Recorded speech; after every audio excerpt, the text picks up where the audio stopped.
안녕하세요. 저는 인천에 살고 있는 30대 여성입니다. 이제 겨우 30 후반인데 벌써 이런 곳에 사연을 보내게 되는 일이 생기게 되네요. 그것도 좋지 않은 사연으로 말이죠. 이런 이유로 결혼 후 살게 된 삶이 제 2의 인생이라는 말을 하나 봐요. 남편과 연애를 하고 결혼식을 올릴 때까지만 해도 이런 일이 저에게 생기게 될 거라고는 생각지도 못했으니까 말이죠. 저는 원래대로라면 없었을 시집살이였는데 어쩌다 보니 모진 시집살이에 악독한 시모를 만나 고생을 하게 되었습니다. 오늘은 그 악독한 시모 이야기를 해보려고 해요. 그래도 내 남편의 어머니인데 시작부터 시모를 욕하면 되겠냐고 말씀하실 분도 있을 거란 생각을 합니다. 그런데 저보다 저희 남편이 시모를 더욱더 증오하기 때문에 그 점은 신경 쓰시지 않으셔도 됩니다. 그럼 얼마나 악독한 사람이길래 자신을 낳아준 모친을 자식까지 증오를 하게 되었는지 이제부터 설명을 해볼게요. 남편과 결혼 준비를 할 때부터 시작된 일이라 앞에 이야기들은 짧게 하고 넘어가도록 하겠습니다. 우선 저는 평범한 가정 환경에서 부모님의 사랑을 받고 자란 이녀 중 막내였습니다. 남편은 아버님께서 홀로 계셨던 편부모 가정에서 자랐고요. 모든 편부모 가정이 그렇겠지만 아버님께서 혼자 바깥일도 하시면서 집안일까지 신경 쓰시다 보니 남편은 어린 시절부터 평범한 가정을 동경했고 늘 어른들의 손길을 그리워했다고 했습니다. 거기다 아버님께서 남편의 대학생 시절 돌아가시게 되면서 일찍이 혼자서 이 세상을 살아가게 되며 사람 간의 정을 더욱더 그리워하게 되었죠.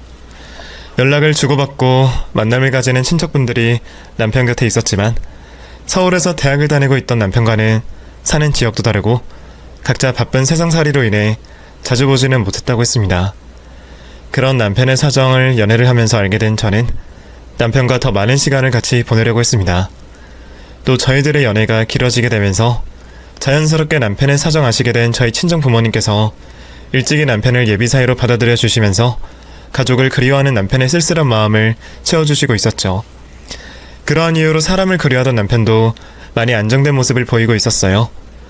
이후 길어지는 연애로 인해 자연스럽게 결혼 약속을 하게 되었던 우리는 별다른 문제 없이 결혼 준비를 하고 있었습니다. 그러던 중에 제가 남편에게 깜짝 선물을 하게 되었죠. 따로 저에게 친모를 찾고 싶다는 말을 하지 않았던 남편이었지만 결혼 준비를 하면서 분명 친모에 대한 그리움이 커져가고 있을 거라 생각했습니다. 남편이 아주 어린 나이 때 시부모님께서 이혼을 하셨기 때문에 편부모 가정에서 자라게 되었던 거였고 아버님 손아래 키워진 뒤로는 친모를 만난 적이 없었거든요. 그래서 친모에 대한 기억도 거의 없다시피 했고 얼굴도 사진으로 본 친모의 얼굴만 기억을 한다고 했죠. 결혼식을 올리기 전에 남편에게 친모와 만날 수 있는 상황을 선물해주고 싶었습니다. 그렇게 결혼 이야기를 시작할 무렵부터 찾기 시작했던 남편의 친모는 결혼을 할 때가 다 되어서야 겨우 찾을 수 있었습니다. 그런데 어렵게 찾아낸 남편의 친모에게 다가가기가 망설여졌습니다. 남편의 친모 사정이 좋지 않았거든요. 형편이 많이 어려워 보였습니다. 정말 곧 쓰러져도 이상할 게 없는 집에서 월세로 살고 있었고 끼니 걱정도 하는 것처럼 보였죠.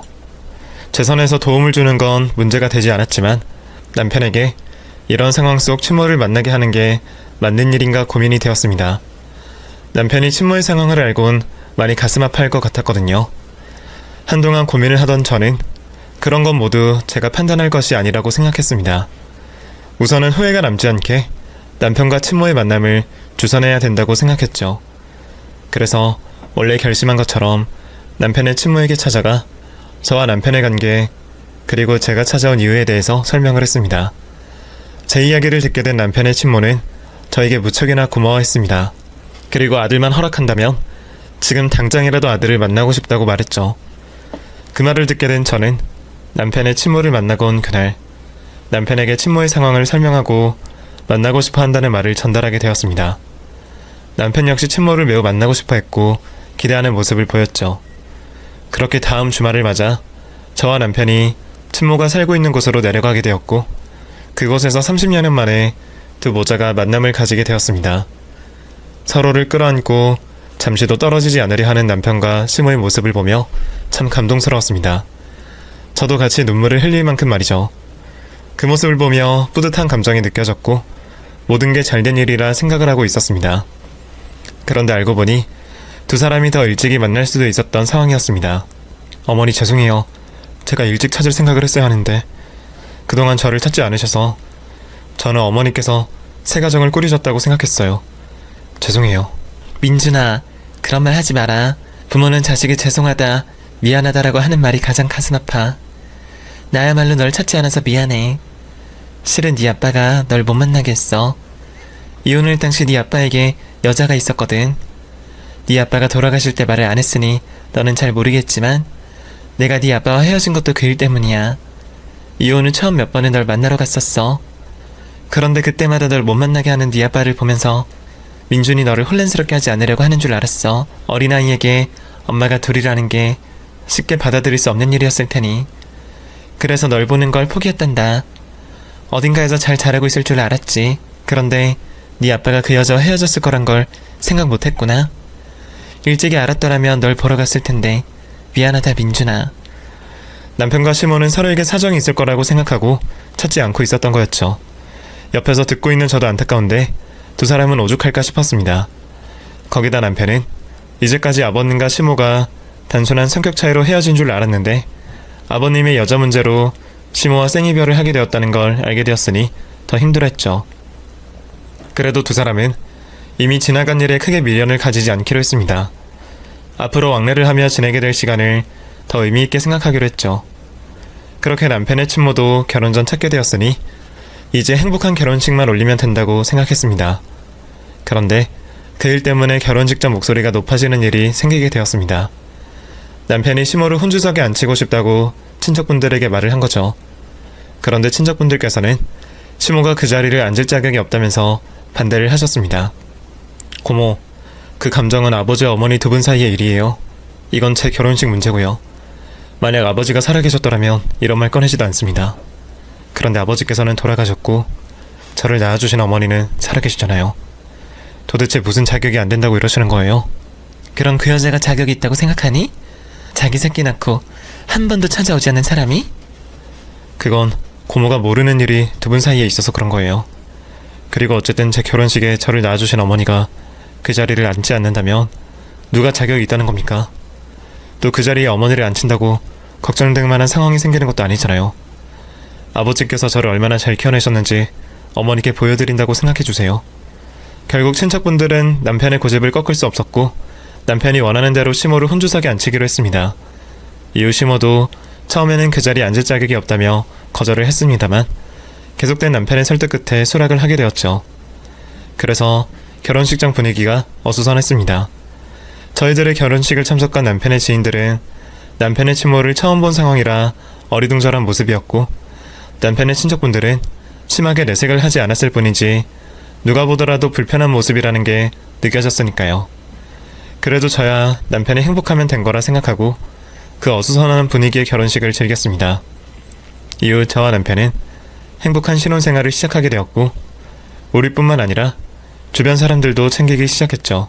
결혼식 직전 생긴 시모도 그들 중 하나였습니다. 오히려 다른 가족들보다 더 챙기려고 했었죠. 아무래도 30여 년 만에 아들과 만나게 되었으니 시모를 자주 찾아뵈어야 한다고 생각했거든요. 그런데 남편이나 저나 서로 직장인이다 보니 주말밖에 시간이 나지 않았고 저희도 저희 나름대로 신혼생활을 즐기고 저희 친정도 챙겨야 했기에 거리가 멀었던 시모의 집으로 매주 찾아갈 수는 없었습니다.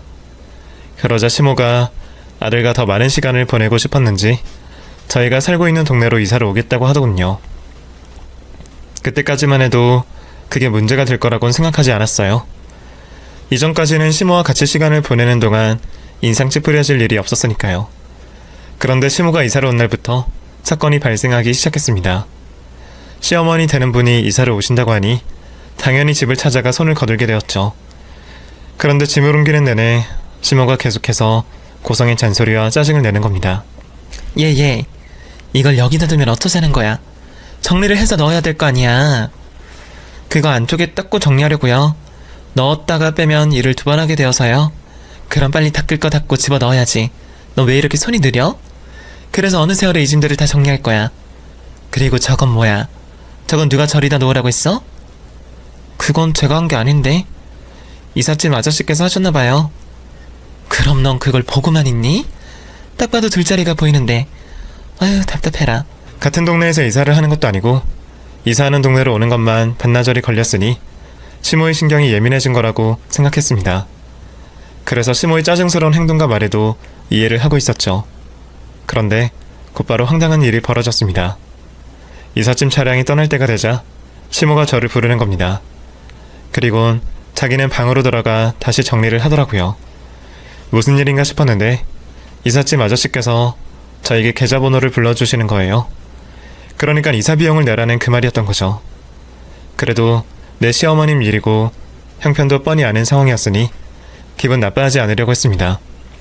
기뜸이라도 해줬으면 나았을 텐데라는 아쉬움은 있었지만요. 이후 당직 일을 마치고 온 남편이 찾아와 이삿짐 정리하는 걸 도와줬습니다. 그러다 슬슬 배가 고파지는 시간이 되었습니다. 남편이 시모에게 식사에 관해 물어보려고 했는데 때마침 중국집 배달원이 오는 겁니다. 시모가 먼저 중국 요리를 시켰던 거죠. 그런데 철가방에서 나오는 음식량이 3명이서 먹을 양이 아니었습니다. 식사 메뉴만 3개였지 요리 메뉴가 잔뜩 쏟아져 나왔죠. 뭔가 잘못되었다고 생각한 제가 음식을 내려놓는 직원분께 착각하시는 거 아니냐고 물어봤습니다. 저기 뭔가 착각하시는 것 같은데요.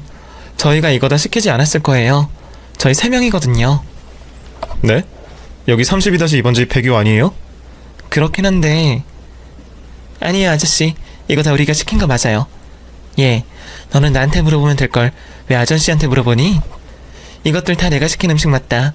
이사한다고 고생했는데 잘 먹어야지. 아저씨 다 내려놓으세요. 이번에도 결제는 저희 몫이었습니다.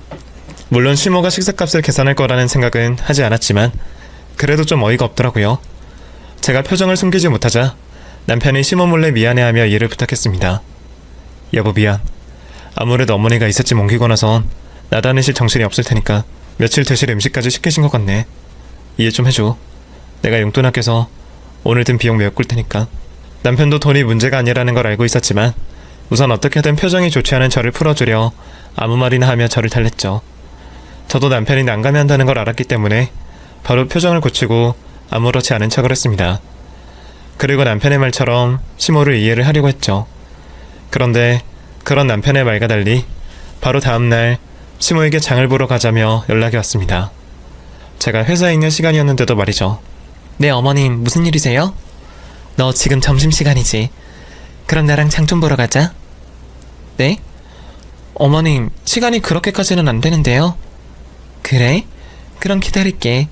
퇴근하고 바로 집으로 좀 와.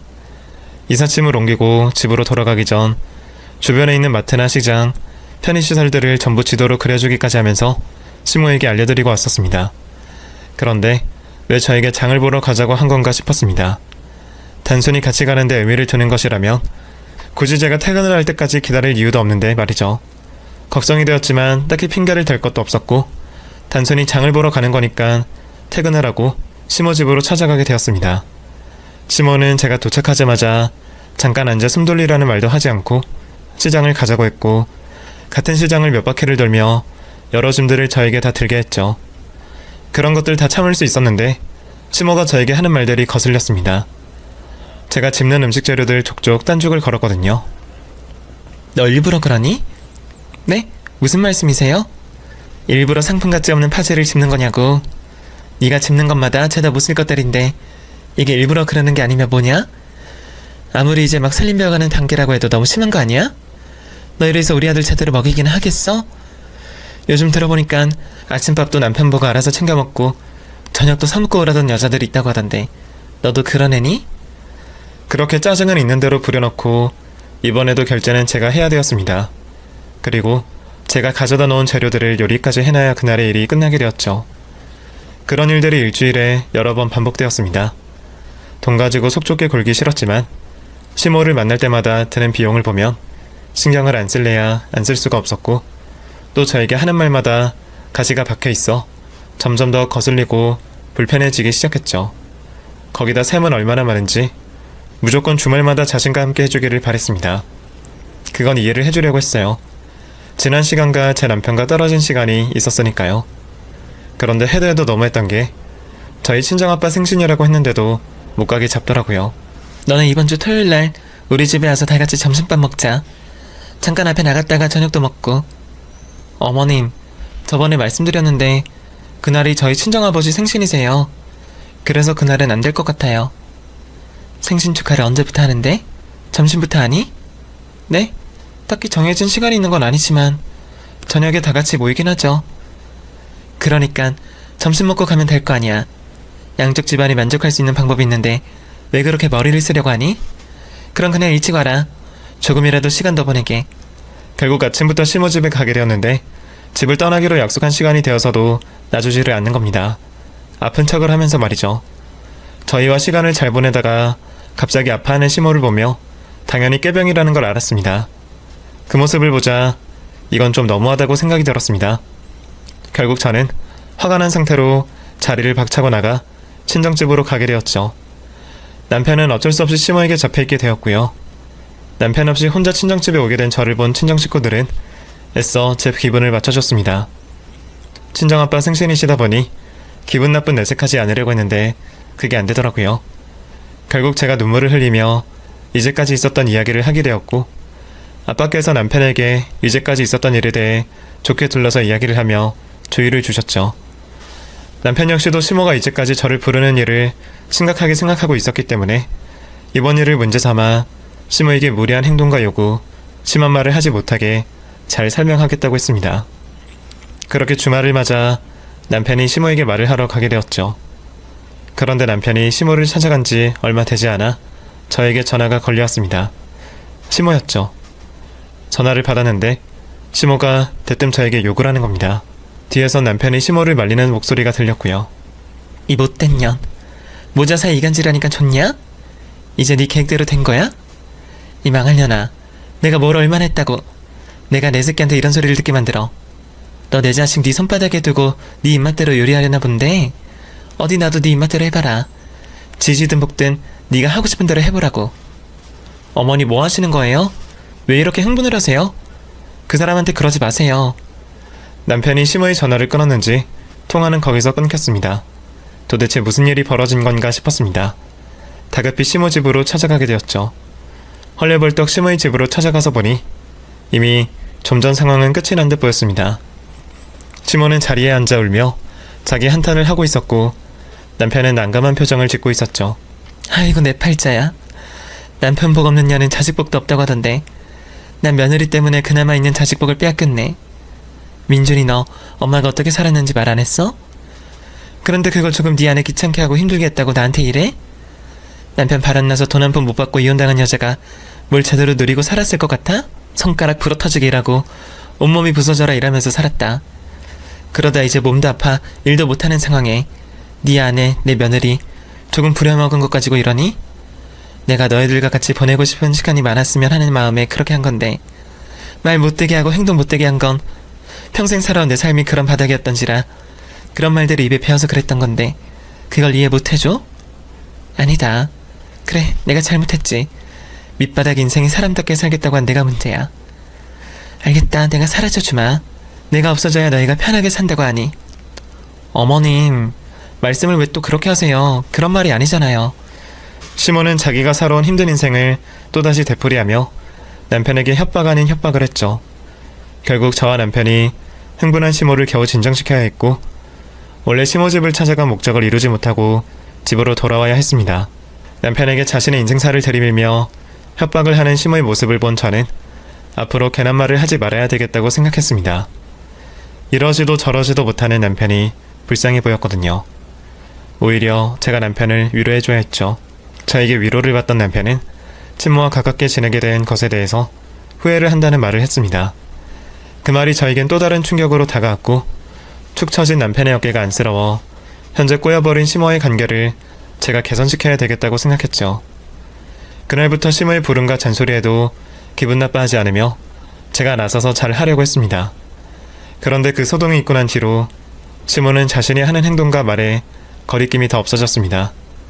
그때부턴 그나마 며느리라고 저에게 차리던 최소한의 예의도 보이질 않았죠.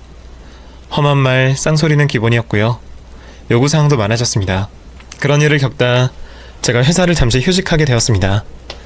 시모에 대한 스트레스 때문인지 회사 업무 때문인지 모르겠지만 몸이 급격히 안 좋아지게 되었거든요.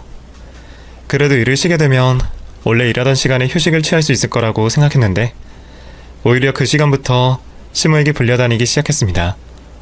거기다 저를 괴롭히는 새로운 레파토리가 생겨났죠. 저보고 남편 돈이나 축내는 사람으로 몰아갔고 아픈 사람에게 몸으로 때우는 일이라도 하라는 겁니다. 네, 어머니 무슨 일이세요? 야, 너 왜 이렇게 전화를 안 받아? 죄송해요. 요즘 몸 때문인지 계속 낮잠을 자게 되네요.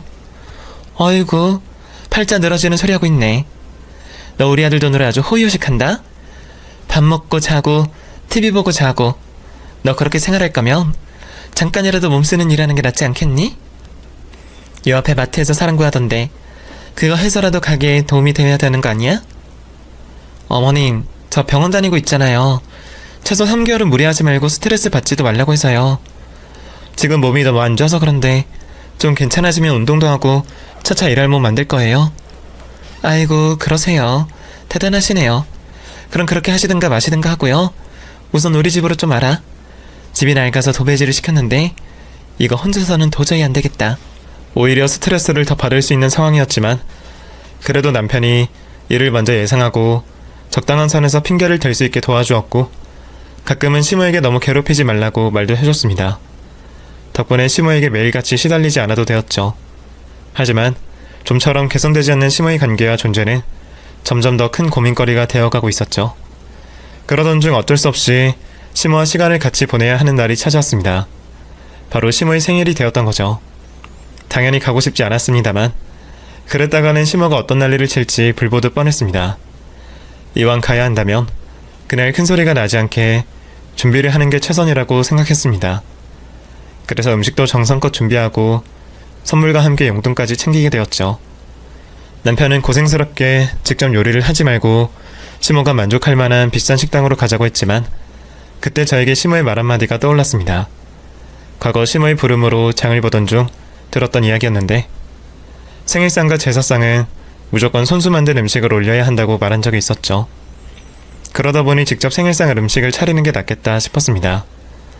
물론 비싼 식당을 가도 시모가 좋아라 하겠지만 분명 자기 기분이 나쁠 때는 생일상을 안 차린 것 가지고 꼬투리를 잡을 게 뻔했습니다. 그리고 지금은 남편 혼자 돈을 벌고 있었으니 가게 형편도 생각을 해야 되었죠. 그래서 정말 많은 음식을 정성껏 했고 이 정도면 시모의 비위를 맞출 수 있을 거라고 생각했습니다. 시모도 상이 부족할 정도로 차린 음식을 보곤 만족을 한 모습이었습니다. 물론 그마저도 기분 좋게 넘어가지는 않았지만요. 이걸 전부 네가 차린 거니? 네, 저희와 보내는 첫 생신이시니 제가 신경 좀 써봤어요. 그런데 저도 이렇게 많이 한 줄은 몰랐네요. 그러게 많기도 하다. 그런데 이렇게 할 바에는 어디 고급 식당 가서 먹는 게 덜 수고롭지 않겠니? 밥 한 끼 먹는데 젓가락질 몇 번이나 한다고 이 많은 걸 했어? 네? 아, 저번에 어머님께서 생신상은 손수 차려야 하는 거라고 하셔서. 어머니, 이 사람 음식 준비한다고 밤새 준비했는데 수고했다고 말해주시는 게 먼저 아니에요? 당신 왜 그래? 내가 좋아서 한 건데. 어머님께 그러지 마. 민준아, 농담이다, 농담. 난 농담도 못하니? 확실히 자식놈이랑 며느리가 있는 게 든든한 일이구나. 내가 이런 상도 받아보고. 우리 며느리 고생했어. 평소에는 음식을 개발로 하는지 소발로 하는지 항상 엉망이라 못마땅했는데 또 이런 잔치상은 그럴듯하게 차렸구나. 그런데 이거 전부 네가 한 거 맞지? 혹시 출장 뷔페를 불렀거나 어디서 사온 거 아니고? 그냥 좋은 말만 해주면 서로 기분 좋고 보람도 있을 텐데 꼭 사람 신경을 긁는 소리를 하더라고요. 그래도 시모가 좋아하니 다행이라고 생각했습니다. 이렇게만 분위기를 맞춰간다면 오늘 하루는 험한 소리 안 듣고 이곳을 무사히 나갈 수 있을 거라고 생각했죠. 생일상을 받고 기분 좋아하고 있는 시모에게 곧바로 선물과 용돈을 줄 생각도 해봤지만 저에겐 그 두 개가 보험 같은 존재였으니 우선 식사를 다 하고 나서 하나씩 주기로 했습니다. 기분이 한 시간에도 여러 번 바뀌는 시모였으니 혹 기분이 틀어지거나 험한 소리가 나올 때 입막음용으로 준비를 했던 거죠. 다행히 식사를 끝마칠 때까지 시모의 기분은 좋음으로 이어졌습니다. 그리고 이제 슬슬 준비한 선물을 내놓으라는 눈치를 보이고 있었죠. 시모의 기분이 틀어지지 않게 바로 선물을 드렸습니다. 어머, 생일상만 해도 난 충분한데 뭘 이런 것까지 준비했니? 그런데 너희 그거 알지? 선물이 기대만큼 못하면 앞에 잘한 것들 전부 소용없다는 걸. 하기야, 우리 아들과 며느리가 직접 고른 선물인데 어련히 잘 사왔을까? 그치? 지금 여기서 열어봐도 되는 거지? 당연히 괜찮다고 대답하려 했지만 시모는 저희 두 사람이 대답을 하기도 전에 이미 선물을 뜯고 있었습니다. 그런데 거기서 문제가 생겼습니다. 시모에게 할 선물을 남편이 준비를 하겠다고 해서 제가 시모 나이대 여성들이 좋아할 만한 몇 가지 선물들을 추려줬습니다. 그런데 남편이 제가 알려준 제품군들 중에 선물을 고르지 않았던 겁니다. 굳어가는 시모의 표정을 보면서 별의별 생각이 다 들었습니다. 앞으로 시모가 무슨 반응을 보일까 보다는 남편이 왜 제가 추려준 제품군들 중 선물을 고르지 않았는지 궁금했었죠. 혹시 내가 생각한 것보다 집안 경제적 상황이 좋지 않은가 싶기도 했고, 아니면 남편에게 무슨 생각이 있는 건가 싶었습니다. 곧바로 남편을 쳐다봤는데 남편은 시모의 반응에도 아무런 문제가 없다는 듯 말을 했습니다. 어머니 나이쯤 되면 발편한 신발이 최고라고 들었어요.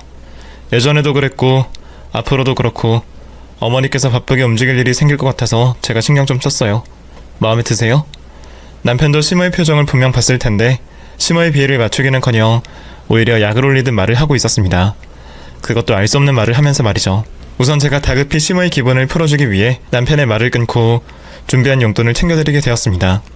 여보, 어머님 선물 하나 더 있었잖아. 그건 집에 놓고 왔어? 당신도 참... 그런 걸 깜빡하면 안 되지. 어머님, 제가 내일 이희가 놓고 온 선물 다시 챙겨서 올게요. 그리고 여기 이거 제가 따로 어머님 용돈 좀 챙겼어요. 얼마 되진 않는데 제가 일 다시 시작하면 더 챙겨드릴게요. 그런데 이미 기분이 상할 대로 상해있던 시모는 제가 하는 말에 대답도 없었습니다. 그러다 제 손에 있던 봉투를 낚아채 가곤 봉투 안에 있는 돈을 확인했죠. 그 모습을 보며 제발 그 봉투 안에 있는 돈으로 시모의 기분이 조금이라도 풀리길 바랬는데 헛된 바람이었습니다. 오히려 역효과만 났죠. 봉투 안에 돈이 적었는지 몸을 부들부들 떨고 있던 시모는 갑자기 소리를 치며 밥상을 엎었습니다. 그리곤 놀라고 있는 저의 머리채를 잡았죠. 너 지금 사랑 가지고 노니? 30만 원? 이걸로 뭘 하라는 거야? 그리고 너 도대체 우리 아들 돈을 어떻게 쓰는 거니? 어떻게 쓰길래 우리 아들이 나한테 이따위 값싼 신발 선물을 해? 특별한 날이 아닐 때도 이것보다 훨씬 좋은 선물 하던 아인데 네가 일 쉬고 나서 선물이 이렇게 됐잖아. 너 집에서 놀면서 내 아들 돈 펑펑 쓰고 다니지. 이게 정말 내 아들 돈을 지가 꿀꺽해? 어머님 무슨 말씀이세요? 제가 돈을 쓰긴 어디였어요? 일주일에 대부분 어머님 댁에 있는데 제가 돈 쓸 시간이 어딨어요? 2년이 그래도 정말... 시모의 갑작스러운 행동으로 인해 집안은 난리가 났습니다. 그런데 그때였어요. 뒤에서 듣고 있던 남편이 자리에서 벌떡 일어나더니 저와 시모 곁으로 성큼성큼 걸어왔습니다. 저희 두 사람 앞으로 와서 멈춘 남편은 곧바로 시모의 뺨따구를 철썩철썩 때리기 시작했습니다. 내가 더는 당신 하는 짓을 못 참겠어. 오늘 대충 알아듣게 하고 끝내려고 했는데 내 아내를 때려? 당신이 뭔데 내 아내를 건드려? 감히 당신 따위가 이제 와서 엄마 노릇하려고 하겠다고? 엄마 자격도 없는 인간이. 여보 왜 이래? 당신 이러면 안 돼. 이분 당신 어머님이셔. 나 괜찮으니까 이렇게까지 할 필요 없다고. 옆에서 그 광경을 보고 있었던 제가 더 놀라 남편을 말리게 되었습니다. 남편이 오늘 왜 이러나 싶었습니다. 시모 집까지는 잘 따라놓고 선물을 줬을 때부터 왜 이러나 싶었죠. 그동안 시모가 저와 남편을 괴롭히기는 했지만 그래도 자신을 낳아준 친모에게 손찌검까지 하는 건 자식으로서 해서는 안 되는 일이잖아요. 그래서 몸을 날려 겨우 남편과 시모를 떼어놓을 수 있었습니다. 두 사람을 떼어놓긴 했지만 남편은 계속해서 흥분한 상태로 시모에게 갖은 욕을 하고 있었죠. 시모는 처음 보게 된 아들의 흥분한 모습에 넋이 나간 모습이었습니다.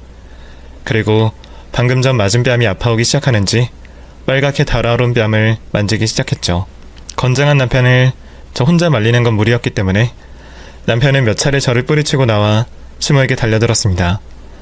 그때마다 제가 필사적으로 다시 남편을 막아세웠지만 그로 인해 시모는 잔뜩 겁을 먹게 되었죠. 겁을 먹은 시모는 자신이 살아온 힘든 과거를 이야기하며 또다시 동정심에 호소를 하며 이 상황을 모면하려고 했습니다. 민준아, 너 왜 그러니? 난 네 엄마야. 지난 30여 년 동안 그리워던 엄마라고. 널 낳아준 엄마도 여자 앞에서는 다 필요 없는 거니? 너한테는 가족이라는 존재, 엄마라는 존재가 겨우 그 정도의 의미인 거야? 너 도대체 엄마한테 왜 이래? 엄마가 어떻게 살았는지 다 들어놓고도 왜 이러는 거냐고? 엄마가 지난 30여 년 동안 다른 사람들에게는 아무것도 아닌 생일상, 생일 선물 이런 것들을 누려본 적이 없어서 기대감이 커서 그렇게 했던 거야.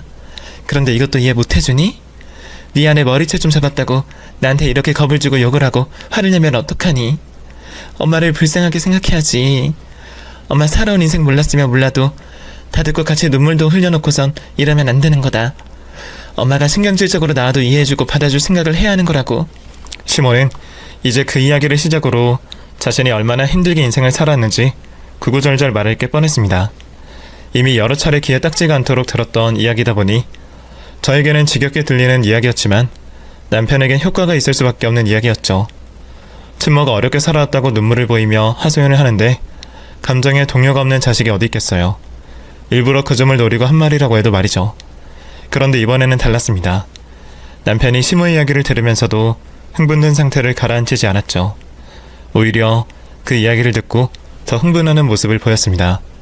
그러다 흥분한 남편의 입에서 나오는 말로 인해 남편이 왜 오늘 삐딱선을 탔는지 아까 전 신발을 선물하며 말한 뜻이 무엇인지 알 수가 있었죠. 불쌍히 여겨? 당신을 이해해야 한다고? 누가 누구 보고 불쌍히 여겨야 한다는 거야? 당신은 당신조차고 나랑 우리 아버지 버리고 떠났잖아. 정말 불쌍한 건 그 어린 나이에 엄마 없이 살게 되었던 나, 배우자에게 배신당하고 홀로 자식을 키우셨던 우리 아버지야. 당신은 남자한테 눈이 돌아서 소중한 가족을 버리고 간 쓰레기일 뿐이고, 나 지난날 당신이 우리에게 어떻게 했는지, 무슨 이유로 나와 아버지를 버리고 떠났는지 다 알게 됐어. 고목께 전부 다 듣게 되었다고. 그러니까 그 거짓된 눈물파리야 생각하지 마. 입 닥치고 가만히 있으라고. 민준아, 그게 무슨 말이니? 네 고모한테 무슨 말을 들었길래? 무슨 말인지 모르겠지만 그 말들 전부 거짓말이야. 너도 알잖니. 너네 아빠 쪽 식구들이 날 얼마나 미워하는지. 그런데 그 말들을 믿어? 엄마가 살아온 이야기를 듣고서도? 당신 변명할수록 당신이 거짓말쟁이라는 걸 증명할 뿐이야. 내가 그 개자식까지 만나면서 당신이 어떤 인간인지 직접 다 확인했어. 자, 거기에 적혀있는 이름 보면 누군지 단번에 알겠지? 당신이 남편과 자식을 버리면서까지 택했던 사람이니까. 남편은 주머니에서 명함 하나를 꺼내 시모에게 던졌습니다. 그 명함을 집어든 시모는 눈이 휘둥그레지며 놀란 모습을 보였죠. 당신, 우리 아버지가 바람나서 이혼을 당했다고? 또 아버지가 당신이 나에게 접근하는 걸 막았다고? 언제까지 날 속이려고 했어? 언제까지 속일 수 있을 거라고 생각했냐고. 당신 춤바람 나서 도망간 거라며? 다 용서해주겠다며 나 엄마 없는 자식으로 자라게 하지 말자는 우리 아버지 말 뿌리치고 이혼해달라고 지랄 연병을 한 사람이 당신이라며? 한 명도 아닌 두 명이나 남자 바꿔서 우리 아버지 앞에 보여준 사람이 뭐? 불쌍히 여겨줘? 힘들게 살아와? 이제까지 남자 꼬셔서 편히 살다가 나이 처먹고 쭈글쭈글해지니까 더는 남자가 꼬셔지지 않지, 어? 그러다 자식놈이 제 발로 걸어 들어오니까 이제 나랑 우리 와이프 등에 빨대 꽂고 편히 살아보려고? 그럴 거면 우리가 주는 거를 감사하게 생각하고 조용히 받아 처먹고 있을 것이지. 사람을 괴롭혀? 이 쓰레기 같은 년이? 시모가 이제까지 저희에게 말해왔던 모든 말이 거짓말이었습니다. 저희 집 근처로 이사를 온 뒤 날이 갈수록 점점 더 심해지는 시모의 행포를 보고 있던 남편은 시모가 이상하다고 생각을 하게 되었고, 고모님께 찾아가 아버님과 시모 사이에 있었던 일을 알려달라며 부탁을 했다고 하네요. 고모님께서는 이미 지난 일이니 말을 아끼시려고 했지만 저희가 지금까지도 시모와 만남을 가지고 있다는 남편의 말을 듣곤 모든 걸 말씀해 주셨다고 했습니다. 사실 그때까지는 고모님께서 저희가 시모와 만남을 가지고 있다는 걸 모르고 계셨어요. 남편과 제가 시댁 가족들에게 결혼식 이후에도 시모와 만나고 있다는 걸 비밀로 했었거든요. 아무래도 결혼식 전 한 번의 큰 소동이 있었으니 시댁 식구들에게는 알리지 않는 게 좋을 거라 생각을 했었죠. 지금에 와서 생각해보면 그 판단이 아쉽게만 느껴집니다. 어쨌거나 고모님께 부모님 두 분 사이에 있었던 일들을 듣게 된 남편은 놀랄 수밖에 없었다고 했어요.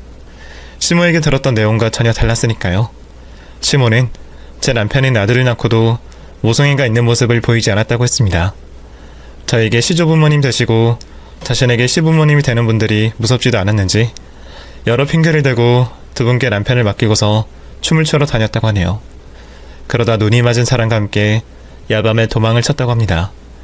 아버님께서는 없어진 시모를 찾아다니시다가 이 사실을 뒤늦게 알게 되셨고요. 매정한 시모는 도망을 치고 난 이후에도 집으로 연락 한 통 없었다고 해요. 남자와 눈이 맞아 바람이 났으니 아버님은 궁금하지 않더라도 이제 겨우 3살배기였던 아들은 궁금하고 보고 싶은 게 자식을 가진 보통 엄마들의 마음일 텐데 말이죠. 이후 아버님께서는 돌아오지 않는 시모를 기다리셨다고 합니다. 그래도 남편을 엄마 없는 자식으로 키우고 싶지 않으셨다고 했어요. 그래서 시모가 너무 늙지 않게만 돌아온다면 모든 걸 용서해주고 가정으로 다시 받아들일 생각이셨다고 합니다. 그런데 시모가 아버님과 시댁 가족들 앞에 다시 나타났을 때는 용서를 구하는 것이 아닌 이혼을 요구했다고 하네요. 거기다 기가 막혔던 일이 옆에 있던 남자가 바뀌어 있었다고 했죠. 시모가 아버님과 남편을 버리고 도망을 간 지 3년이 지났을 뿐인데 또 한 차례 남자가 바뀌어 있었던 거였어요. 제3자인 제가 들어도 어질어질한 상황인데 아버님께서는 그때도 가정으로 돌아와 달라며 시모에게 부탁을 하셨다고 합니다. 시댁 가족들의 반대에도 불구하고 말이죠.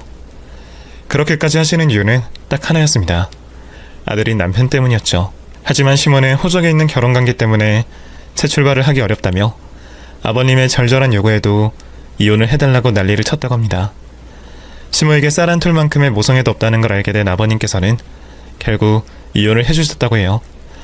아버님께서는 남편이 자라면서 이 사실을 알게 된다면 마음에 큰 상처가 될 거라는 걸 걱정하셨고 그런 이유에서 시댁 가족들에게 시모와 있었던 일을 비밀로 해달라 부탁을 하셨다고 합니다. 그래서 남편이 시모를 만나기 전까지는 아버님과 시모의 이혼이 단순한 성격 차이라고 알고 있었던 거죠. 그러다 이제 나이가 들어서 곁에 있던 남자들이 다 떠나 힘든 상황에 있던 시모를 제가 찾게 되었던 거고 자신을 찾아온 아들이 부모님 이혼에 대한 제대로 된 사실을 모른다는 걸 알고는 저와 남편에게 거짓말을 한 거죠. 그렇게 자신의 아들에게 관심도 사랑도 없었던 시모는 안타까운 어미 노릇을 하며 저희들을 괴롭히고 자기 이득을 취하고 있었던 겁니다. 적당히 했더라면 아마도 오랜 기간 저희를 속일 수 있었을 거예요. 하지만 정도를 모르는 무리한 행동으로 인해 결국에는 그렇게 모든 것이 밝혀지게 되었던 거죠. 남편이 모든 사실을 알고 있다는 걸 알자 시모는 당황하며 무조건 잘못했다고 빌기 시작했습니다. 민준아, 엄마가 잘못했다. 내가 잘못했어. 그런데 고모가 말한 게 전부는 아니야. 고모는 나랑 네 아빠 사이에 일어난 일만 알고 있는 거야. 난 정말 널 그리워했어. 어떻게 어미가 새끼를 그리워하지 않겠어. 네 아빠 성격이 맞지 않아서 또 다른 남자가 내 마음에 들어서 가정을 버린 건 맞지만 난 널 한시도 잊은 적이 없어. 그러니까 진정 좀 해. 엄마가 거짓말한 건 잘못했다. 거짓말 또 거짓말. 그래서 아버지가 나 가끔은 만나달라고 한 그 부탁을 그렇게 무시했어요? 그래서 당신이 날 몇 번이나 찾았는데 당신 새끼가 그려서 몇 번이나 보러 왔냐고. 내 아버지는 당신한테 그런 수모를 당하면서까지도 끝까지 나만 생각하셨어. 그래서 당신 보고 가정으로 돌아와 달라고 했던 거고 이혼 후에도 나를 찾아와서 만나달라 부탁을 했던 거야. 그런데 당신은 당신밖에 모르지? 아니구나. 남자 새끼들 품밖에 몰랐던 거지. 내가 이 사실을 고모에게 듣고 얼마나 더럽게 느껴졌는지 알아? 당신 찾았다며 울었던 내 모습도 당신을 만졌던 이 손도 당신을 신경 썼던 내 마음도 너무 더럽게 느껴져서 씻길 게 없다는 걸 알면서 하루에도 여러 번 샤워를 했어. 그만큼 더럽게 느껴져서. 좀 더 일찍 사실을 알게 되었으면 좋았겠지만 나도 이번 주에 알게 된 사실이라 오늘 당신과 끝을 내려고 했어. 그래도 내 친모니까 좋게 알아듣게 보내려고 했고 그래서 준비한 선물이 신발이었어. 그 신발 받고 조용히 이제 내 곁에서 떠나라고. 더는 나랑 내 아내 곁에 얼씬거리지 말라고. 민준아, 아니야. 너 오해하는 거야. 엄마가 정말 너 생각 많이 했었어. 그리고 엄마가 이 나이 먹고 이 형편에 어딜 가. 내가 무리해서 여기로 온 걸 너도 알고 있잖아. 우리 진정하고 천천히 말해보자. 그러면 오해가 풀릴 거야. 오해는 무슨 오해? 내가 당신 바람났던 남자까지 만나서 얘기를 다 들었는데 그놈도 당신 보고 그러더라. 태어나서 남자를 그렇게 좋아하는 여자는 처음 봤다고. 남편과 자식 새끼 버리고 자신에게 와서 평생 같이 살 줄 알았는데 곳에 바람이 또 났다며? 그 인간이 아버지께 이혼해달라고 찾아왔을 때 옆에 있던 남자 맞지? 당신 그 뒤로도 그 남자 말고 여러 만났고, 응? 당신 뒤를 밟을 때마다 새로운 남자가 나오더라. 내가 그러다 중간에 포기한 거야. 역겨워서. 이런 말 하는 것도 더럽다. 나 당신 다시 볼 생각 없으니까 최대한 빨리 우리 곁을 떠나. 모든 것을 인정하는지 남편이 하는 말을 듣고만 있던 시모는 그럼에도 저희에게 받는 도움을 포기할 수 없었나 봅니다. 남편에게 매달리려고 했죠. 그러자 남편은 집안에 있는 물건을 때려 부수기 시작했습니다. 내가 분명히 말했어. 떠나라고. 만약 또 매달리거나 우리 곁에 맴도는 모습이 보인다면 그땐 당신 산송장인 채로 제사 치르게 할 거야. 알겠어? 마지막 경고야. 분명히 말했어. 남편의 그 말이 그냥 하는 말처럼 들리지 않았는지 시모는 남편과 눈을 마주치지도 못하고 포기한 듯한 모습을 보였습니다. 그런 시모를 두고 저와 남편은 짐을 챙겨 집으로 돌아가게 되었죠. 집으로 돌아온 저와 남편은 서로가 서로에게 미안했습니다. 저는 시모와 관련된 모든 일이 제가 시모를 찾게 된 일에서 시작된 거라 생각했습니다. 물론 이런 일이 발생할 거라고는 생각을 전혀 못하고 좋은 마음에 한 일이었지만 결과적으로 제가 시모를 찾아냈기 때문에 벌어진 일이라고 생각했죠. 반대로 남편은 자신이 선택한 것은 아니지만 저러한 모친이 있다는 것과 이상한 느낌을 받았을 때 좀 더 일찍이 사실을 확인해보지 않은 것에 대해 저에게 미안해하고 있었어요. 사실 우리 두 사람 모두 서로가 서로에게 미안해할 일은 아니었습니다. 저희에게 미안해하고 용서를 구해야 하는 건 시모였죠. 그래서 우리는 서로에게 미안하다는 말을 더 이상 하지 않기로 했습니다. 더 모진 일을 당하기 전에 시모를 끊어낸 걸 다행이라 생각하고 앞으로 우리 둘만의 미래에 집중하기로 했죠. 그렇게 저와 남편은 시모의 일을 지우고 살아가려고 했지만 시모는 또다시 저희에게 엉겨붙으려고 했습니다. 화를 내는 남편에게 접근을 할 수 없으니 저를 통해 남편을 설득시키려고 했죠. 얘 정아야, 연락 받아줘서 고맙다. 너는 나랑 말이 통할 것 같아서. 너 내가 민준이한테 무슨 마음 가지고 있는지 알지? 그러니까 네가 잘 말해서 설득 좀 시켜줘, 응? 저기요, 날 되게 우습게 봤나봐요. 내가 성격이 없어서 그쪽 눈치 보고 하라는 거 다 한 줄 알아요? 나도 내 남편 때문이었어요. 당신이 내 남편 친모니까 내가 참고 속였던 거라고. 근데 무슨 말이 잘 통해? 내가 당신 갈아 마셔도 시원치 않은 상황인데 아직 우리한테 빨대 꽂을 수 있는 줄 아나 본데? 아휴, 당신 이제 빨대 꽂으려다간 그거 부러진다. 알았어? 그리고 그 입, 거짓말만 늘어놓는 그 주둥아리도 같이 부러질 거야. 알겠어? 그러니까 조잘거리지 말고 내 남편이 말한 것처럼 우리 곁에서 사라져. 아니면 진짜 어디 한 군데 부러질 준비해야 될 거야. 알겠어? 그 뒤로 저에게 따로 연락이 오진 않았지만 시모는 곧바로 그 동네를 떠나지는 않았습니다. 남편과 동네를 돌아다닐 때면 가끔 거리에서 마주치게 되었죠. 그때마다 시모는 아련한 눈빛을 보이며 혹시나 하는 동정심을 유발하려고 했습니다. 하지만 시모에게 치를 떨었던 남편은 손에 잡히는 대로 물건을 짚고 던지거나 휘두르는 척을 하며 겁을 줬죠. 그런 시모는 겁을 먹고 불이 나게 도망을 가곤 했습니다. 그런 행동을 여러 차례 하고 나서야 시모는 이사를 간 듯 보였습니다. 그 뒤로는 어떻게 살고 있는지 모르겠네요. 그 사이 늙고 형편없는 몸으로 남자를 꼬신 상황이 아니라면 여전히 힘든 삶을 살아가고 있겠죠. 제가 굳이 이곳에 이렇게 글을 보내게 된 건 시모가 이곳 사연을 자주 듣는 걸 알고 있기 때문이에요. 그래서 이렇게 저희가 행복하게 잘 살고 있다는 소식을 알려주고 시모 열불 좀 터주라고 보내게 되었습니다. 어떻게 잘 듣고 있는지 모르겠네요.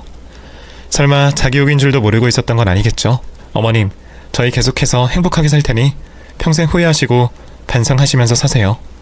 그럼 다른 분들께 저희 시모가 얼마나 못된 사람인지 소문을 다 낸 것 같으니 저는 이만 글을 마무리하고 마치겠습니다.